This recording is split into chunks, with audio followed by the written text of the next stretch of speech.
Hello and welcome to etcfo.com. Today we have with us Vishal Bhatia, MD and CFO, Balance Zero. Hello sir, welcome. Let me start by asking your experience of the event. How are you liking the event today? Yeah, I think it was really a good experience. I can see that there are various experienced people here, including I still remember the kind of the information which Mr. Nangia has shared. I think that was very important. So overall, I think it's a great experience. Sure sir. So let me start with a more generic question.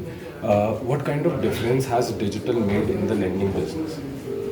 Yeah, so I think digital has made lots of difference in the sense in terms of reach to the customer, to the tier 2 tier 3 customers. So if you see the problem with these customers were otherwise there was no access to the capital.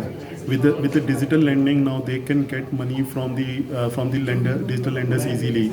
So earlier they were fully dependent on the unorganized sector for the loans, and also they were getting money in the form of cash. But now with the digital lenders in place, now they can get money in their bank account directly, and then they can consume it also. This, if you will see, this will also help from the India GDP growth perspective also, because now this is in the formal way. They are getting the money, and then they are then further consuming it. Right, very interesting. So I would also like to ask you that while we are seeing a lot of fintech companies entering the market, a few only tend to survive. So what do you see is the major challenge, or what is wrong with the business model? I think I would say that digital lenders should also understand that they need to be compliance focused first. Many lenders, if you see, or many fintech partners, if you see in the past, they have lost the business because they are not actually complying with the various regulations. So that's, I think, the key for any organization, and for our organization also, we are compliance first. So compliance is something we can't compromise. Yeah. Right. So as you mentioned about compliance, what are the major challenges you are seeing that the businesses are facing after the recent RBI digital guidelines? Yes, so I would say rather than challenge, I would say now this is enabler. Because earlier there were lots of challenges in terms of whether FLDG is allowed, not allowed, if allowed, then how much is allowed. But now with this DLG guidelines, I think there is clarity in terms of how much a fintech partner or how much is FLDG allowed.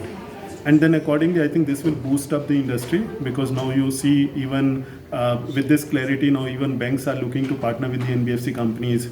And I can see lot more supply will be coming once banks and other big NBFC companies will start coming to this industry post clarity in terms of the FLDG guidelines. Because in the past, one of the problem was supply, but now with all these clarities, even banks are looking to participate more on this business. Very right. Few days back, RBI also announced its pilot for the public tech platform for frictionless credit. So what views do you have for that? How do you see that playing out in the market? Sure. I think that's a very welcoming step. I'm sure with this, there will be more clarity in terms of access of the data. The different NBFC companies, banks will be able to access more data from a common platform. So I'm sure this will further help basically expanding the digital industries.